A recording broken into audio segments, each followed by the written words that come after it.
এই সেই মাঠ, যে মাঠে জনপ্রিয় ইসলামী বক্তা প্রয়াত আল্লামা দেলোয়ার হোসেন সাঈদী বয়ান করতেন।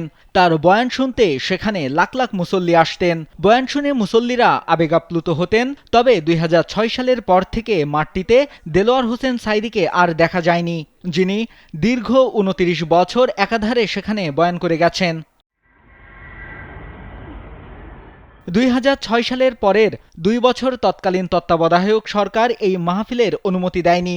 ২০০৯ সালে আওয়ামী লীগ ক্ষমতায় আসার পর আবার তাফসির মাহফিল আয়োজনের চেষ্টা করে ইসলামী সমাজ কল্যাণ পরিষদ। ওই বছরের ২৯ মার্চ থেকে তাফসির মাহফিল আয়োজনের প্রস্তুতি নেওয়া হয়, কিন্তু ওই দিন তৎকালীন আওয়ামী লীগ সরকারের নির্দেশে মাঠটিতে ১৪৪ ধারা জারি করা হয়। এরপর থেকে একেবারেই বন্ধ হয়ে যায় এই আয়োজন। বিগত সরকারের আমলে নানা টানাপোড়েনে ছিল জামায়াতে ইসলামীর অস্তিত্ব। এ সময় দলের কেন্দ্রীয় নেতাদের অনেকেই মানবতা বিরোধী অপরাধের অভিযোগে মৃত্যুদণ্ড দেয়া হয় ও দলটির রাজনীতি নিষিদ্ধ করা হয়। যাবজ্জীবন কারাদণ্ডে দণ্ডিত দেলোয়ার হোসেন সাঈদীর মৃত্যু হয় জেলেই। দীর্ঘ ১৯ বছর পর আবারও চট্টগ্রাম নগরের চকবাজার প্যারেড মাঠে ইসলামী সমাজ কল্যাণ পরিষদের তাফসিরুল কোরআন মাহফিল হতে যাচ্ছে। এবারই প্রথম মাঠটিতে তাফসির মাহফিল অনুষ্ঠিত হবে জনপ্রিয় ইসলামী বক্তা প্রয়াত আল্লামা দেলোয়ার হোসেন সাঈদীর অনুপস্থিতিতে। ২৭ থেকে ৩১ জানুয়ারি ৫ দিনব্যাপী মাহফিল অনুষ্ঠিত হবে। এতে প্রধান মুফাসসির হিসেবে মাহফিলের শেষ দিন অংশ নেবেন জনপ্রিয় ইসলামী চিন্তাবিদ ডক্টর মিজানুর রহমান আজহারী। দীর্ঘদিন পর আবারও চট্টগ্রাম নগরের চকবাজার প্যারেড মাঠে তাফসিরুল কোরআন মাহফিল অনুষ্ঠিত হতে যাওয়ায় আবেগাপ্লুত অনেক মুসল্লি। দেলোয়ার হোসেন সাঈদীর বয়ানে যেভাবে মানুষের আগমন ঘটত, সেই একইভাবে মিজানুর রহমান আজহারীর বয়ান শুনতে লাখ লাখ মানুষ আসবে বলে মনে করেন তারা। চিটাঙের এই গৌরব ঐতিহ্য মাহফিল সবাই দলে দলে যোগদান করবে। স্বৈরাচারের পতনের পর আমরা চট্টগ্রামবাসী উৎফুল্লভাবে আবার সেই কোরআনের মাহফিল, কোরআনের ফাকিরা এই ময়দানে তাফসির করবেন। লক্ষ লক্ষ মানুষ এই মাহফিলকে যোগদান করে সাফল্যমণ্ডিত করবেন। সেই দেলোয়ার হোসেন সাঈদী সাহেবের শেষ মাহফিল আসছিলাম, সেই মনের দুঃখে আজ আবার আসলাম সেই মাহফিল পরিদর্শন করতে। আল্লাহ তাআলা যদি তৌফিক দেয় অবশ্যই মাহফিল পুরোটাই দেখে তারপর আমরা এখান থেকে যাব ইনশাআল্লাহ। অনেক বছর পর সেই মাঠ, সেই খঞ্জ দেখে মনটা ভরে যাচ্ছে।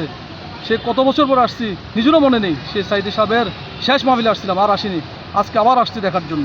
সুযোগের মধ্যে মাওলানা আজহারী সহ আমির হামজা সহ অন্যান্য যারা আলেম আসবে, সবার তফসির শোনার জন্য চট্টগ্রামের মানুষ অধীর আগ্রহ করতেছে এবং লক্ষ লক্ষ মানুষ এই প্যারেড মাঠ অথবা রদবাড়ি মাঠে ছাড়িয়ে যাবে এবং পুরো চট্টগ্রামে ৩০ হইতে ৩৫ লাখ লোকের ইনশাআল্লাহ সমাগম করবে। সবাই আমরা আনন্দিত, সবাই আমরা উৎফুল্ল।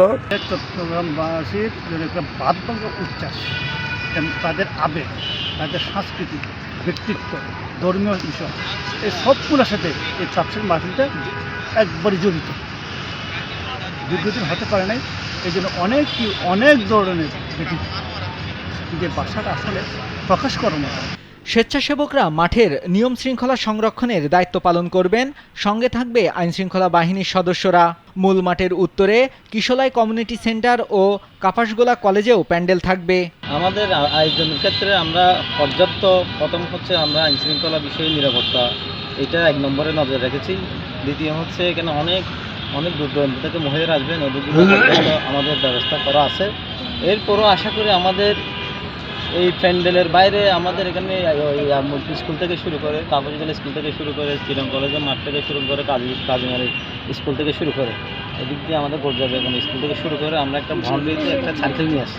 তো আমরা এসেছি এখানকার কার্যক্রমগুলো আপাতত কেমন চলতেছে, এমন এখানে কোনো ত্রুটি যদি থাকে আমরা এটা কর্তৃপক্ষকে জানাবো, যাতে একটা সুন্দর তাফসির কোরআন মাহফিল এখানে আয়োজন হয়। এবারের তাফসির মাহফিলের প্রস্তুতির কাজ আরও আগে থেকে শুরু হয়েছে। এ উদ্দেশ্যে তাফসির এন্তেজামিয়া কমিটি ও ১৯টি সাব কমিটি নিরলস পরিশ্রম করে যাচ্ছে। প্রস্তুতির কাজ শেষ পর্যায়ে। বন্দর নগরবাসীর মধ্যে ব্যাপক উৎসাহ উদ্দীপনা দেখা যাচ্ছে।